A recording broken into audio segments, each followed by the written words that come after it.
Hi, my name is Vanessa. I am a California native, and I wanted to kind of do a breakdown on who's running for governor. I am only gonna be breaking down two candidates who are running for governor because I feel like my time is better spent breaking their platforms down rather than the rest of them. I'm an independent, conservative leaning in terms of politics, and that is for reasons to do with my beliefs. And yeah, that's basically it. I'm not going to shy away from my biases. I'm going to tell you when I'm biased and when I'm just stating what I have found on each candidate. So, which is two. So it's not going to take that long, or it shouldn't. So this first episode, I'm going to be covering Steve Hilton, who is running for governor. So that's cool.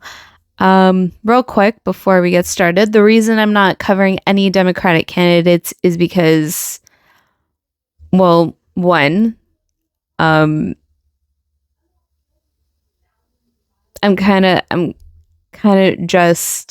done in terms of mental bandwidth to withstand a Democratic candidate. I can't do it anymore, you guys. I mean, the amount of policies that have gone out, the amount of policies that have been passed under the Democratic Party in this state has been ridiculous and has been completely unmanageable and bureaucratically loaded. And I can't stand it anymore. It's gone too far. It's gone too much. Especially given, I think it's been bad this past decade, but we saw the real evidence of it, especially in LA, with the Palisades fires. Unfortunately, it was a tragedy, and there were so many failures during that fire, just administratively and because of policies passed by Democrats. So I'm sick of it. I'm not gonna spend my time on it. I'm just, as a citizen, as a person who has a 9-to-5 job, I do not have time for it, and I will only spend my time researching these two candidates. So here we go. Okay, Steve Hilton is a British American he was a political commentator, if you didn't know. He was a former policy advisor. He's an entrepreneur, and he's currently running on as a Republican for governor of California. His best known titles is he's a top advisor to the former UK Prime Minister David Cameron, and he is a Fox commentator and a host. And he's a conservative author and podcaster, and he's focused on California politics and government reform. He became a U.S. citizen in 2021, so that's very brief. And before you go into how the possible, we can't have a person who wasn't a born U.S. citizen to be governor in this state, let's take a flashback to Arnold Schwarzenegger. Can we all do that for a minute? Just oh yeah, that guy was our governor. So you can't really say that. So there you go. Okay, a little background on Steve Hilton. Mr. Hilton was born in England to immigrant parents. His family fled communist Hungary, which is very interesting. So he's fled, his parents fled a communist country to England, and that's just, I find that fascinating. So he has that in his family tree. He studied in Oxford, and he rose up in British politics, and he became a strategist for a UK Conservative Party. So under David Cameron's government, he became known as a policy innovator, and he became someone very skeptical of bureaucracy and centralized government, which I agree with him on. I am too skeptical of bureaucracy, and I don't believe in centralized government. So there we go. He's moving towards more of the reason that he's running is because, for one, California has become too expensive. It's become overregulated and has become less affordable to middle-class families. And it's become bureaucratically dysfunctional to the point, in my opinion, it's become so laughable that it's gone past the point of laugh. I'm tearing up. It is a tragedy what has happened to the state because of the dysfunction just bureaucratically. I mean, the amount of red tape, goodness grief, man. Okay, just the high taxes and regulations are driving people and businesses away. And that is so true given the California exit that has happened to Californians who have exited to Florida or Texas or any other state that would basically take them.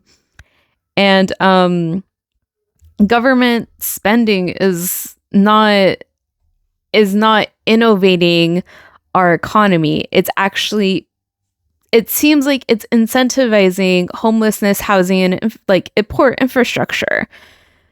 Like, if you want to look at a real life example of how government spending or a government run facility is run, go to the DMV. The DMV is a perfect example. All right, quick little correction.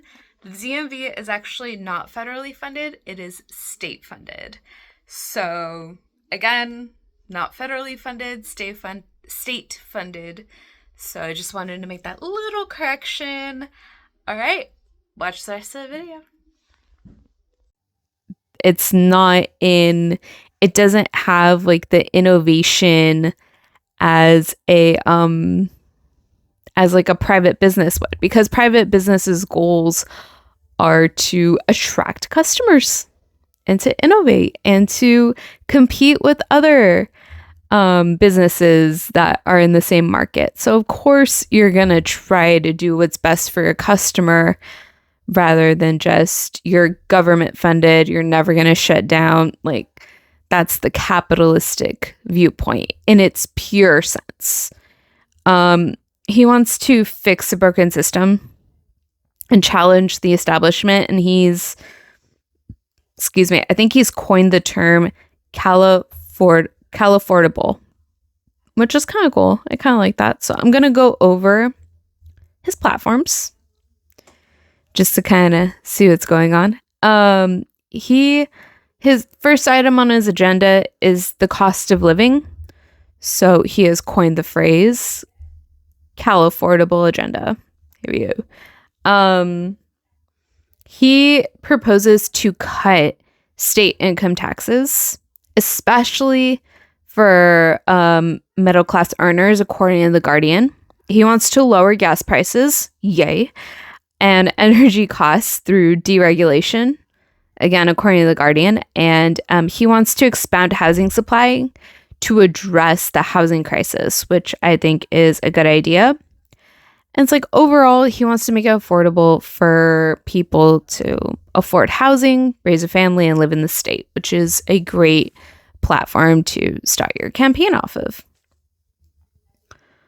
Like, I don't know his order, but this is the order that came in. So here we go. Okay, so realistically, in terms of him actually implementing his agenda, obviously you want the big flash tickets of, I'm going to cut this, I'm going to do this. Or if you're on the other side, like on the Democratic side, you're going to be like, I'm going to provide free this and free that. But we all know that free is not necessarily free.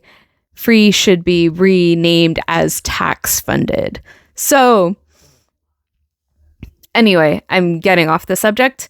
In like, so you're trying to like attract voters with those big ticket items. Now I want to break down what realistically he can do, because for one, I don't really see a clear pathway towards these real big, like realistic ticket items. Yes, be a champion for them, great. But realistically, what can be achieved in the time you are serving as governor? So that is what I wanted to address also. So realistically, he can address housing, like streamlining housing, which is important, and a simplification in like a regulatory simplification and administrative reforms, which is very important. Like all those things are great. All those things are good.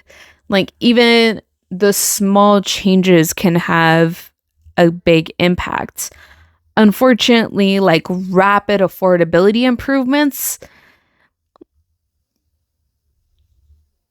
like honestly, who believes in that? And then like the large tax cuts without like serious like backlash is not going to happen. And then it's just like a major reversal of like California climate architecture in one term is very hard to tackle. So it's a lot of meat to chew on for one person, but I respect the big swings. I respect the big goals. So this is a move in the right direction, and I, for one, support streamlining housing. We do need an affordability, and we also need to simplify like regulations. Like that's just I feel like that's common sense, but I live in California, so I feel like common sense is kind of left and taken a 10-hour drive to whatever's 10 hours from California. I don't know. I should have looked that up before I made that, but that was just kind of an off the cuff thought. So here we go. Okay, next one. Government reform and efficiency. He has a lot of criticism on bureaucratic inefficiency in California government, which I agree with. He wants to he's emphasized cutting wasteful spending, totally on board. Again, streamlining regulations and increasing transparency and accountability. I'm all for increasing transparency and holding our elected officials accountable. We need to hold our elected officials accountable. It has been too long. It has been too much time has been spent. Too much money has been spent to not hold people accountable who have gone away with fraud, allegedly. So, realistically, it's a very complex issue. Again, it's a lot of meat, but you want to draw in those voters and be like, hey, I'm going to do this. I'm going to take the big swings. But here's a more feasible approach to what could actually happen if he is elected governor. So they're like feasible. He can achieve audits, which is great. I would love this state to be audited. I would love a deep dive into each and every nook and cranny of every single dollar that has been spent, especially taxpayer dollars, especially the gas taxes that they have claimed that have been spent on improving infrastructure in California. Because I don't know about you, but our roads are just completely terrible. They're horrible. They're horrible roads to drive on. You have to drive around potholes. our infrastructure is really, really bad. So I don't know where these extra dollars are going. So I would love to have an audit for them to dive and dig in deep into where that money is going. The next feasible one is, again, streamlining administrative tasks. I feel like, again, it would be common sense to streamline a lot of stuff, like a lot of administrative things. And it, like, you'd think that it would be streamlined and there wouldn't be so much red tape and there wouldn't be so many like loopholes and bureaucracy jumps. But again, no, that's not the case. And he has executive orders that he can implement, and he can target some regulatory tweaks. So that in and of itself, that I consider a victory. Like I consider audits a victory. Well, let's audit California. Come on, let's go.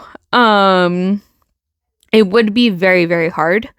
I'm not saying it's impossible that he would be able to accomplish any of this. I'm saying it would be very, very hard to do because, yes, even if a Republican governor is elected in California, which I hope and I pray that happens, it would still be hard because we are a blue state.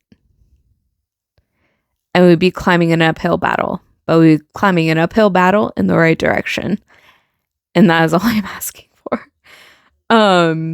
It would be very hard, going back to my point, it'd be very hard to tweak government reform and efficiency structurally without voter approval or legislative alignment. So again, that's where you meet the hardship in a lot of these changes that he's proposing. So it's hard, but not impossible. I've never said it was impossible. And if I did, I made a mistake. I am human. What can I say? Okay. His next item up for agenda is economy, jobs, and education. Now he wants to focus on job creation and economic growth, which the capitalist in me loves. Yes, I am a capitalist. Okay, let's keep going. Okay, so he wants to make public colleges more affordable, which I am all for. AKA, like, just an extension. He wants shorter degree programs and tuition freezes, which I am all for. He wants to reduce regulatory burdens on businesses. And that promotes economic growth. That promotes job creation. When you take the regulation off of businesses, you're promoting the entrepreneur. You're promoting the small businesses that will thrive and will, aka, employ people. Like, come on, let's go. Like, I'm not saying reduce regulations, not get rid of them completely. I never said that, but reduce some of them. Let's not go overboard. Okay. So realistically, on the effective parts, again, in beautiful worlds, all of this could be accomplished, but we don't live in a beautiful, perfect world. We live in a very imperfect world. And in this imperfect world, a lot of concessions have to be made. So here we go. Workforce development can maybe achieved. A community college and job alignment, which is great. Faster permitting, which again is great. And incremental regulatory reform, which is much needed. I mean, it's better to have incremental, like small steps to regulatory reform rather than going in the other direction or just stopping completely. That's worse. So, least realistic, or as I would like to call it, harder but not impossible, is rapid affordability recovery.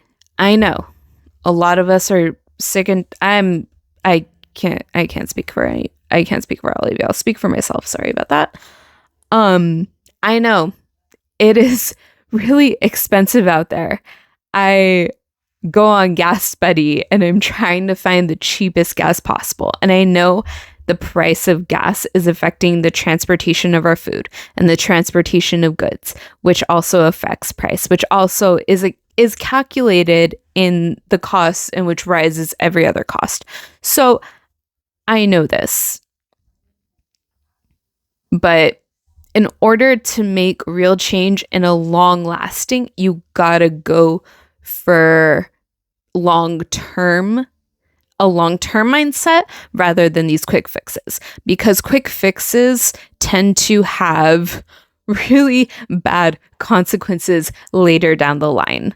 Like, for example, stimulus checks. Okay.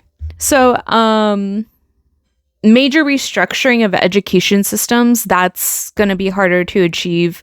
A large-scale deregulation without legislative cooperation is going to be harder to achieve. And a quick reversal of like long-term like economic pressures, especially concerning affordability, that is also going to be hard to achieve. So I'm not saying it's impossible. I'm just saying it's going to be hard. Like, it's not going to be easy. It's okay. Energy and climate policy. Now, he supports increased oil and natural gas production. And I know a lot of people flip out over this as soon as they hear increased oil, and they're just like, like, what about climate change? What about this? What about that? And what I say is that we're still an oil dependent society. And the majority of us who drive, which are a lot of us, and who don't take public transportation because, for one, it's not convenient, and for two, it's not safe. I mean, public transportation is not safe in California. But it's not realistic to completely take out the possibility of using oil. Oil is in our everyday lives. It will be in our everyday lives until you find a suitable replacement that isn't completely unreasonable and gives me the option to use it and to also be a competitor to oil at a reasonable price. Until then, we're going to keep using oil. That's just that's the realistic thing. That's just what it is. So we have to we have to keep that in mind. That's the reality we live in. So he wants to roll back or scrap major California climate policies, which, for one, I agree, because the climate policy, the big one that has been enforced this past year, this late last year, I forget, is not only unrealistic. Like, people who are for climate policies say it's not drastic enough, but it's also not realistic enough. It's accounting that a percentage of the population will no longer drive. So you're going to take our monopoly away to no longer drive? Like, is that what you're saying? Like, you're forcing us into public transportation? Is that what you're trying to tell us? Like, the policy isn't realistic. So that's my opinion on it. So his policy is that he wants to roll back or scrap it completely. And he frames it as necessary to lower costs and ensure energy reliability, which I am for. The most realistic approach to it, what's feasible, is that he slows the implementation of the timelines of the policy, which I, for one, think is a good idea, because they rushed this policy and there's no real, from what I've read, there's no real oversight into the implementation of the climate policy. And there's a lot of words that could become misinterpreted, and it's not a solid policy, and it's not realistic. So there's some tweaks that needs to be had. It was rushed, and you can tell it was rushed. And you need to go back to the drawing board and work on it and find a realistic thing, and also listen to your critics, your constructive critics who actually have the ideas on how to work on this policy. That's the reasonable person compromising in me. Okay. So, realistically, he can moderate, like,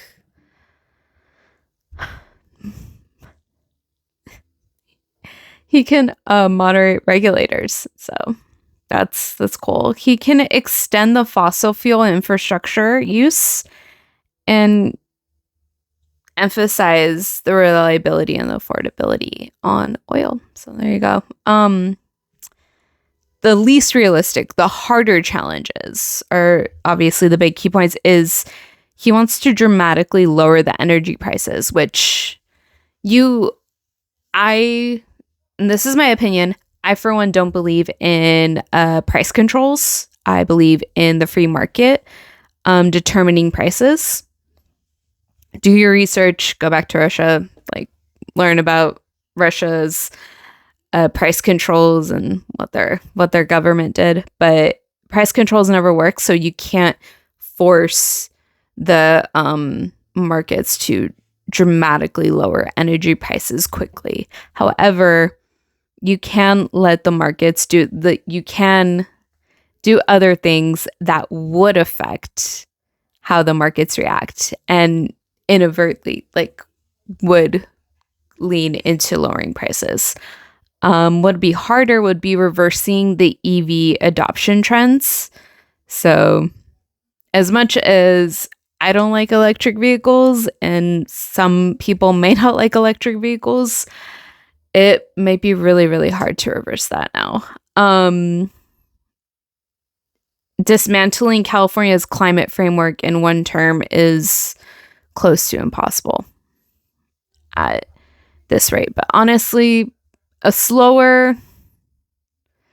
make it more oil industry friendly in California would be nice. So not to outright abandon oil. We still use oil. We still use oil. We need to work with the oil industry, not completely abandon it. That is my opinion. So the next item up in his agenda is public safety and immigration. Now, immigration is obviously, we live in California. It's a very hot topic issue. I'm not going to spend that much time on it. I'm just going to highlight it real quick on what the bullet points are, and that's basically it.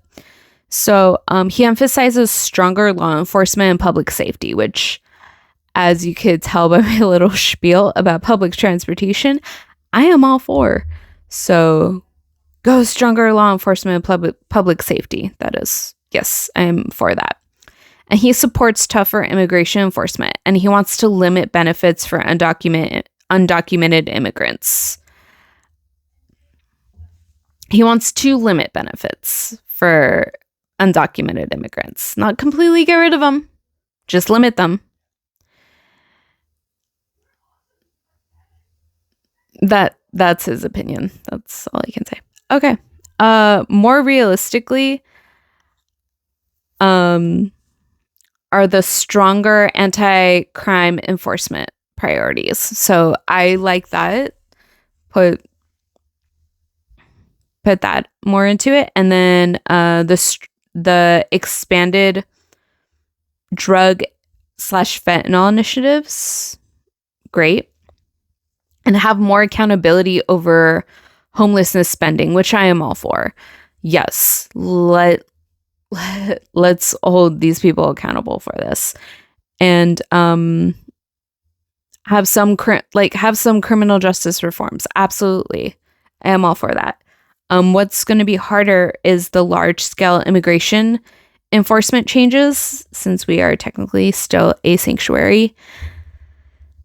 We're a sanctuary state, so that is going to be harder to implement.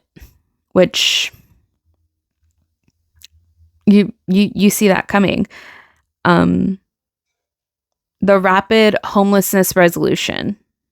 Homelessness has become such a huge issue, has become such a huge problem. It's not an issue anymore. It's a problem. It's an everyday problem. You encounter homelessness everywhere. But having more accountability over where the money is spent and actually addressing the issues would be a great start to addressing homelessness rather than throwing more money at it. So please let's not add more money to it. That's not a solution. We've seen where more money goes to the homelessness. It doesn't work. You can't, again. Okay. That spiel was my opinion. Okay. Going back, and then sweeping like the reversal of the progressive legal framework that is California without legislative or voter approval. So again, being governor is not this like one man, I have all the power thing. Policies have to be passed through legislative and through voter support. So our voice still matters. Our vote still counts. So please keep that in mind. He also wants to implement first family social policies. So here we go. He has promoted a family first agenda. And he's done a specific proposal, which I think is interesting, which I personally disagree with, is restrictions on smartphone use for children under 16. I, as a private citizen, I am not a parent. However, I do believe in a parent's right to choose how they're going to raise their child. So that's their decision. I don't think the government should be involved in that. Given that opinion, his proposal is still there should be restrictions on kids using smartphones. So there you go. He also wants to encourage benefits for veterans, which I am totally for. He wants tax relief for veterans, which I am for. It's the least we can do. As for they fought for this country, we owe them that respect, and 100% in support of that. Realistically, the school smartphone restrictions can't be implemented. The child online safety measures, which I don't know why that's not a thing. Or if it is, I need to do more research on that. Incremental family tax relief, which I, for one, love for families. That was really cool. And workforce and education alignment. So there you go. The least realistically, again, not impossible, it's just going to be hard, is a sweeping parental rights restructuring, which essentially is like kind of like what are parental rights? Large scale school choice transformation, which in other words saying like large school, like how to implement choices for large schools. Okay, and then dramatic reductions in family costs, burdens within one term. So like dramatically reducing costs for families. And last but not least,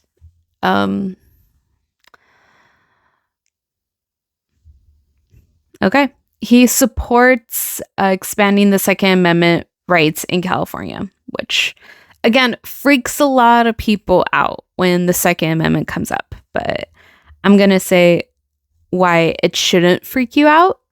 Because again, we live in blue state, we live in California, and there can't be sweeping proclamations of doing away with all regulations without legislative or voter approval. Please do your research on that. Okay. He has emphasized medical freedom, which is opposed by public health mandates. So again, do your research on that. What does that mean? Okay. Realistically, in a more feasible sense, he can block additional restrictions, which I am all for. Please stop enforcing restrictions. He wants to expand concealed carry access incrementally, which means small little steps. Again, it's not big sweeping things, and limit future emergency mandates. 2020, anybody? Lockdowns? Okay. The least realistic or impossible, not hard, like hard, but not impossible, is a sweeping repeal of California gun laws. He can't just sweep repeal of California gun laws. So don't freak out. A major rollback of vaccine requirements. Yes, I agree with that. And Texas-style Second Amendment policies in California. That can't realistically happen. Again, it needs to be approved by the legislative branch, and it also needs to be voter approved. So he's not going to turn California into Texas. We're fine. Good grief. Okay. Overall, that is Steve Hilton in less than an hour.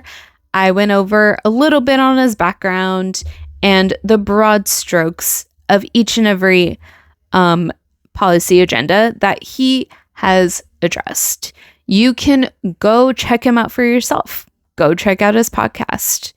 Go check out the debates that have happened recently. The one on CNN. And I believe there was another debate also that happened recently. And you can also just see for yourself. Be the responsible voter and do your research. I know we've had long days. The drives are insane. The traffic is insane. It takes you 15 minutes to get maybe 25 miles. I don't know. But no matter the case, I still did this breakdown. I still dug into this, and I'm speaking to you now. And I have a regular job. I am a regular person. I am a citizen of California. And this is for the voter that wants to know what information they have in their head before they make that decision at the ballot box, whether mail-in or in person on June 2nd. So I have this last message to say, and this is my opinion. Close this now. This is my opinion. So I say to all the independents, go out, go vote, do your research. But please, please keep in mind that Democrats have run the state into the ground in such a tragic way that it's become a state that's unrecognizable to me. And that is really sad because California is a beautiful state. And I love living here. And the reason I'm still here is because I am a very stubborn person. And I will not give up California without a fight. So here we go. Verbal fight. I am no physical altercation. And to all the Republicans or people who say they're Republican, go out, show up, vote. Vote mail-in, keep an eye on the mail-in, make sure your vote is actually counted and accounted for in the mail-in drop box. If you're not sure, go in person on June 2nd. It is in the California law that you can take time off to go and vote in person. There is no excuse for you not to vote, and we need to do a complete shutout of Democrats for this governor ticket. This needs to be a two-person ticket. This needs to be a two-Republican ticket. We can't afford any, it was this one Republican, it was this one Democrat. We can't afford it. There can't be any more of this going back and forth with this. We need to shut out the Democrats on this ballot completely. Yes, I am saying this. I am saying this because it has gone too far. So go out and vote. Show up, go vote. All right. I'll be back with my next episode on Chad Bianco. And then also I will be going over the props because I have a lot to dissect and mentally get through when it comes to the props that have been proposed to be on the ballot in November. The reason I'm approaching the governors is because we need to get these two Republicans on the ballot for sure. We can't take our foot off the gas pedal, even if it says that it's a dramatic lead of Republican governors that are leading in the polls. I do not care. I do not care if the Democrats are down to less than 10%. I will not believe it until it's an actual reality that two Republicans are on the ballot for November. So go out and vote. Show up for your state because California is still worth saving. Bye.